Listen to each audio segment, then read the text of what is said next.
Good morning from Panhandle Outdoors, America's only daily outdoor TV show. Your source for fishing, hunting, and information for folks who enjoy the great outdoors. Now sit back, relax. It's Panhandle Outdoors. Good morning, folks. Welcome to Panhandle Outdoors. I'm Winston Chester. I'm glad you're here this morning. Got a good show lined up. Well, we've got a great show lined up. That sounds better. But first, let's take a look at our weather, brought to us by Gulf Coast Air Conditioning, Drew Pollard, and hard-working crew taking care of our everyday comfort and needs. High today, 88, low 80, and water temperature 88. It's level. It's been steady like that yesterday, probably like this tomorrow, so that's what we're expecting. Looking at the river reading brought to us by Panama City Coca-Cola. The Apalachicola Bluntstown this morning is reading a 4.1, and it's steady. And the Choctaw at Carabelle is a 2.5. Our tide chart was brought to us by Kent Forest Lawn. Great tides all week, some really strong moving tides. It's really good. And I was watching the weather the other afternoon, and a big old storm blew up and made me think about these summer thunderstorms, and they just pop up on you, and just be careful. And every summer I talk about them, especially seem in mid-late summer like this. Those storms really come up and they're really strong. So I know they'll rain an inch and a half before you know it. But be careful of the lightning. We've been real fortunate of that. Our wind direction will be south-southwest at about 10 to 15. And again, we're still in, speaking of the heat and all, talking about it, we're still in dog days of the summer, and right now we've got another couple of weeks left, as the old timers say, of dog days. All right, let's take a break. We'll be right back.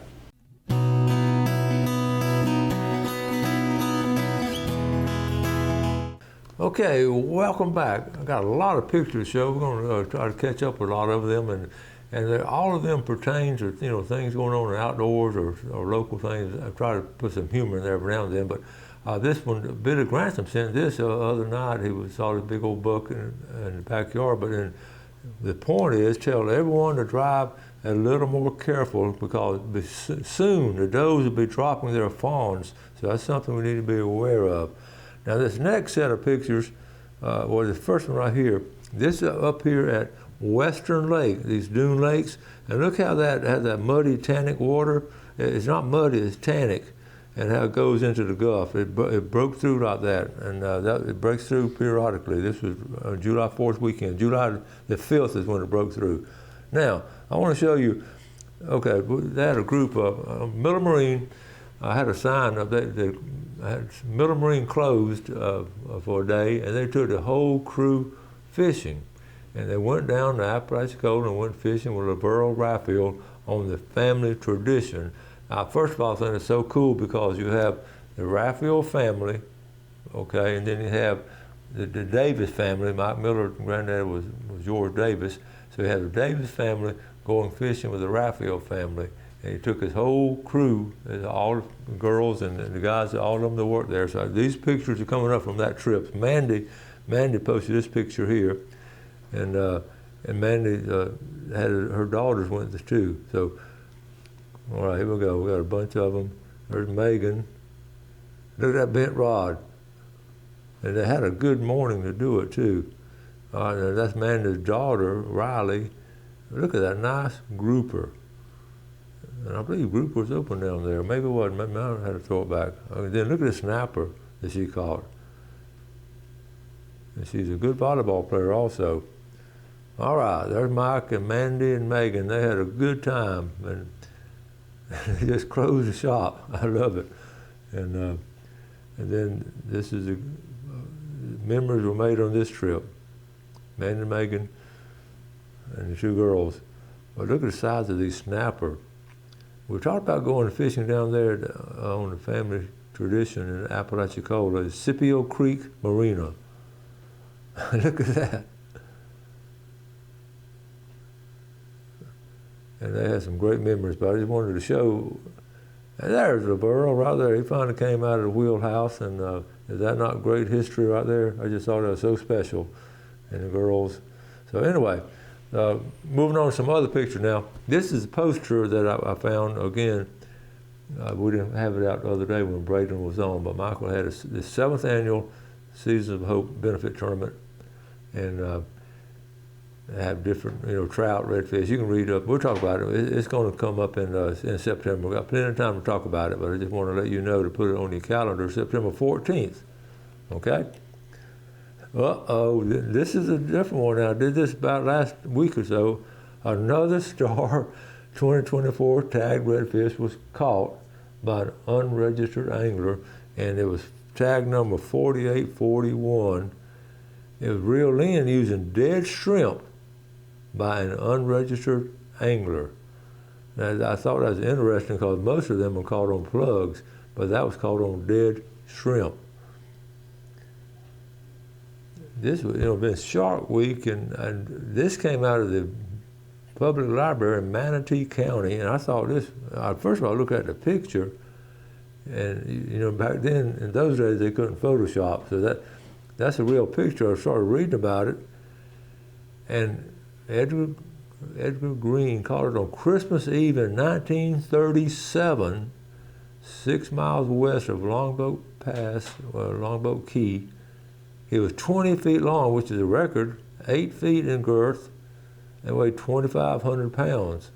Its liver filled number 3 wash tubs. Remember, the liver is so important on sharks. And anyway, it had a 3,000-pound test line and a Norwegian shark hook.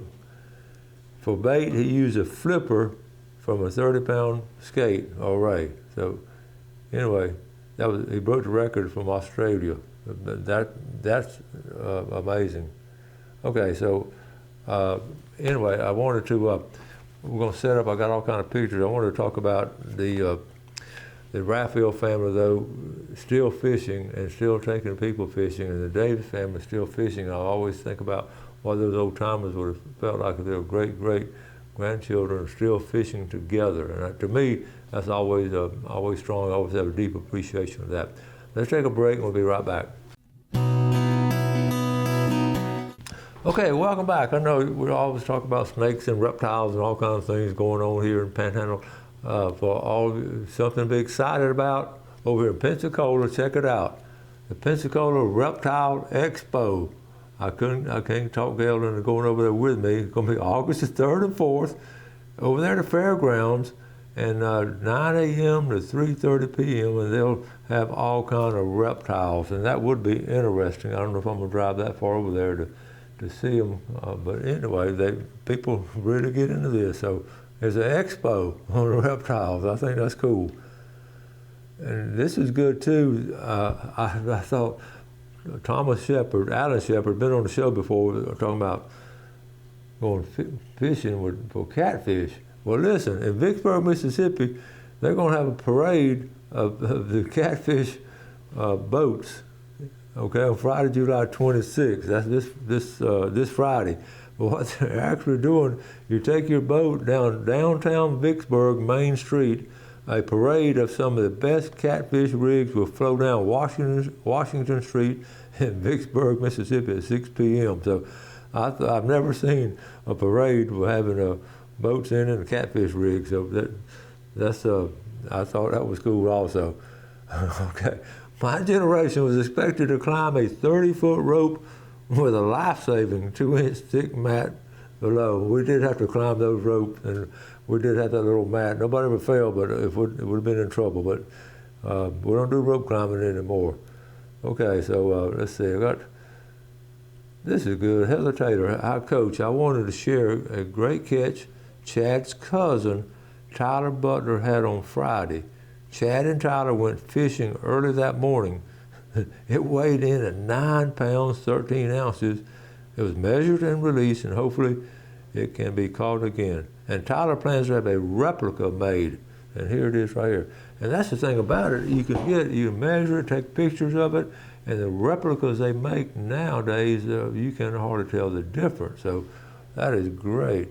And thank you so much for sharing that with us. So here it is, he's measuring it. So he got the girth of it. So you just tell the guy, the taxidermist, exactly the size of it and different things you can do. Really cool. And they got the girth and the length. All right. And she said this too. They still had some leftover squirrel from hunt season, and they had squirrel stew.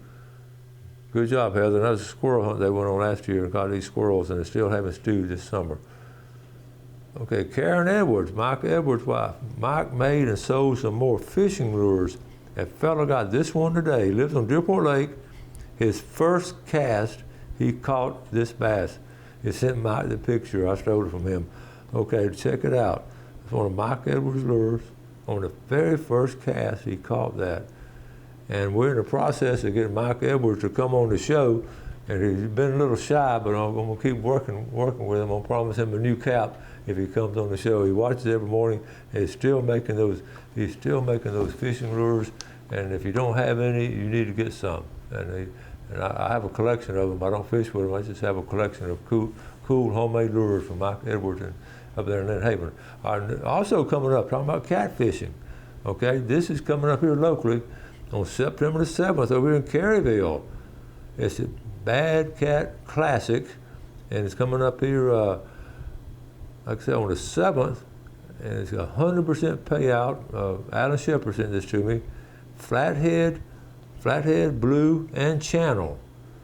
And so it's going to be for, also they want a kid under 17 in it, so all that. So anyway, be aware of that. We'll talk more about it too later on. And I don't usually put this on, but I thought this is cool. You know, we have the river system, the Choctawhatchee and the Apalachicola, all up and down it. You have these houseboats. They've been there forever. You have some old junky ones. You have some really well-made ones. And so you know the houseboat system along the river. And they very seldom change hands because it passed down through the family, or either they've taken it out or sink. But this is over here in the Mitchell River, out of Black Creek Lodge.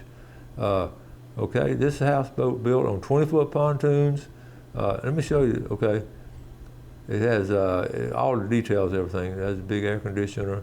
But here, okay, here's what it looks like. I just broke some of the pictures up. That's a nice looking houseboat. It's the way the metal is nowadays. It's good. And see, okay, the middle picture there, see the bunk beds? And go up there. And there's the profile of it okay, on the pontoons. And actually here, right here, they have it on trailer. So that's for sale. And Zach Lawrence, I don't have the number or anything, but on Choctawhatchee River. I thought that was cool stuff right there. All right. Now, Captain Kim sent me this just yesterday. This lady, Rebecca Mahan, she has been to Costa Rica and other spots, but she had to come to Caryville to hook her first wahoo. Check this out. Is that not a big wahoo? And this lady right here has fished all over the place. And when you fish Costa Rica, that's the mecca of fishing. Yet she caught her first wahoo out of Caryville. I love it. Okay, and Sammy Soul sent this to me. I wanted to share it with you. Thank you, Sammy, for sharing it with us.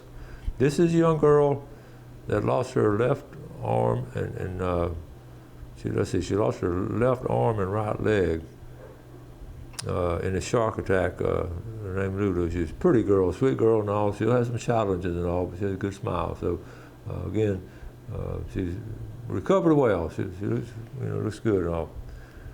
Speaking of weather, that's what made me think about it. Matt Smith, and Matt's out there every day. In the early days, Matt was on the show on a regular basis. He became a captain, but when most days I decide where we fish. But every now and then, Mother Nature does, and it's time to relocate. So you see, and this is what I'm talking about. Those storms that come up, and the lightning will be popping out of it. And a lot of times the lightning is out in front of those storms, and Matt knows that. So when the guy that works on the water every day starts moving away from a storm, that tells you something there. Okay, I want to also, speaking of doing different things this time of year, I haven't really talked much this summer about hog hunting at night, and there are folks who are still doing it. It's been really hot, but I have not heard as much from the hog hunters this summer as I have in the last several summers. It was really big there at one time, so I'll send me some pictures if y'all are out there doing it. And I know the crops, all this rain we've had, the crops are just, really growing, and I know the hogs are eating them now. We may, I got to thinking about this last night, we may have really depleted some of the, locations, if we go there hog hunt 3 or 4 nights with these high-powered guns, we may have depleted them, but they are so they reproduce so rapidly 3 or 4 times a year. There'll always be some left. So anyway, I've been curious about hog hunting. I haven't seen a lot of information on it. I also want to mention about Lake Okeechobee. You know, we had Mr. Forehand, Jerry Forehand on the show, and he was talking about on that trip they had all those exotic fish, and I got to thinking about that. That's mainly what they're catching now, and they really want you to catch them and get rid of them because they just exploded, and you saw the mouth on some of them. They're eating all the native fish, so that's not good. All right, let's take a break. We'll be right back.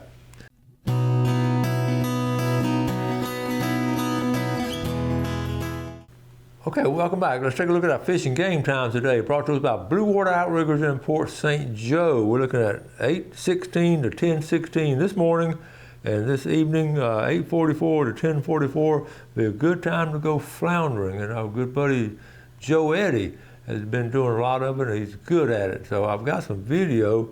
We're going to see. Let me see if we get it set up here. Let me see.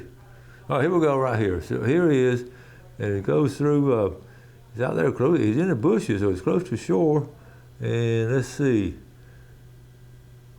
There he is. He's got him. All right. Remember, Joe's dog gets excited too. Yep, there he is. There's the dog.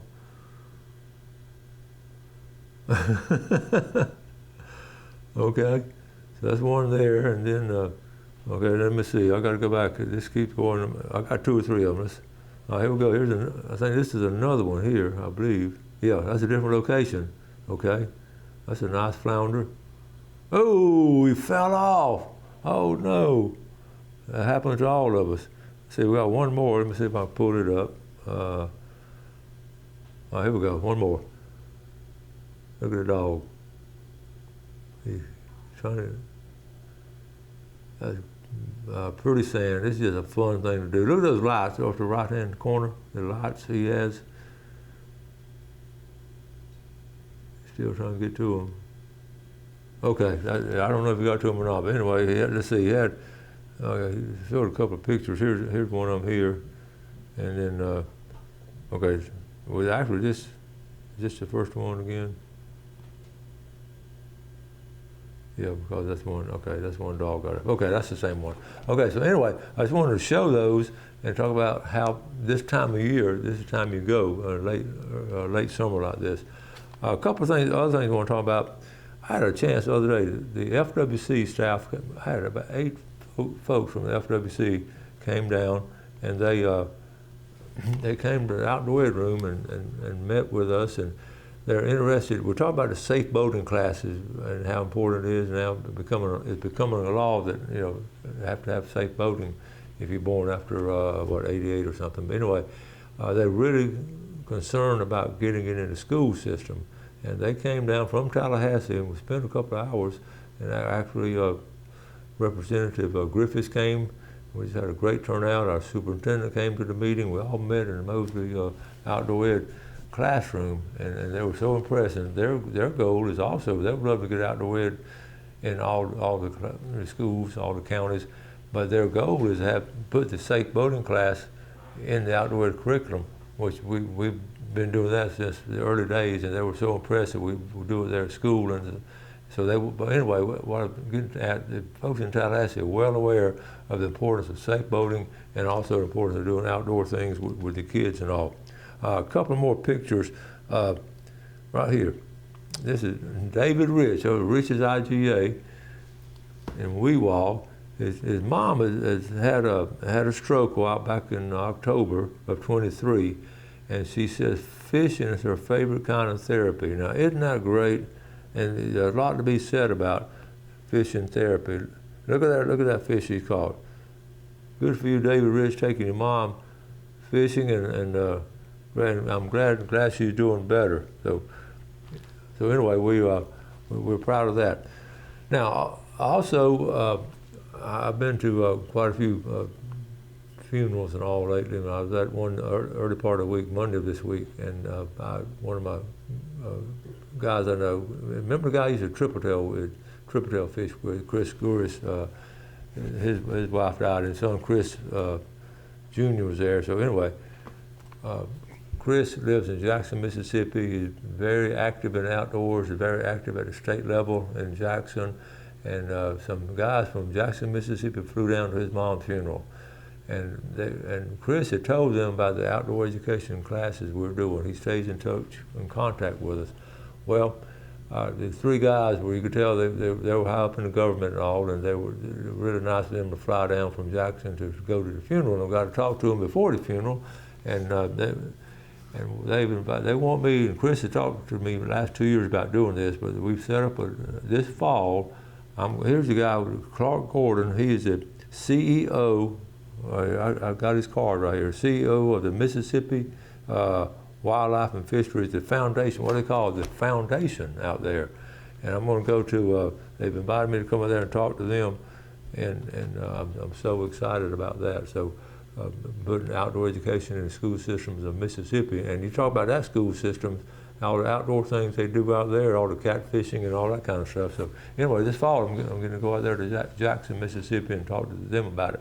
Also coming up, we have ICAST, and Mason is going to meet at ICAST, first time he's ever been, so we're looking forward to that coming up shortly. And it's going to be, we'll have all kinds of videos. That's the world's biggest tackle show. And I haven't gone the last couple of years. I've just, one thing and then another's come up, so I've been really tickled about that. I wanted to get into the fish rules calendar. Now, on tomorrow's show, I'm going to actually have an All-American on the show. But let's go to fish rules real quick, okay? Because we're talking about grouper. I only got a minute or two left. We're talking about the grouper season. Come tell the difference between the black grouper. Here's a gag grouper right here. See the picture of the gag grouper? Okay, season's closed, okay? And here's a black grouper right above. See the black grouper, two above it? See the similarities? They're really hard to tell apart. And the black grouper is open, but see the picture there? I'll go back between the black and gag. So really need to do your homework. If you're going with a captain and all, they can tell the difference, but some guys going out on a boat, and remember that's going to open up, what Chris was telling us, open up September the 1st and run 2 weeks. It's going to be a real short season on gag grouper because the stock is really depleted. I mean, we go out on these trips. I can just tell myself, I'm not a scientist, but we don't hardly catch any grouper anymore. And used to catch a bunch of them. So just be aware of that and know the difference between a gag and a black. Got to wrap it up for today. Y'all tune in tomorrow. It'll be a big show. Appreciate you watching. Do something good for someone else today. Enjoy the outdoors. Take care of it. And God bless.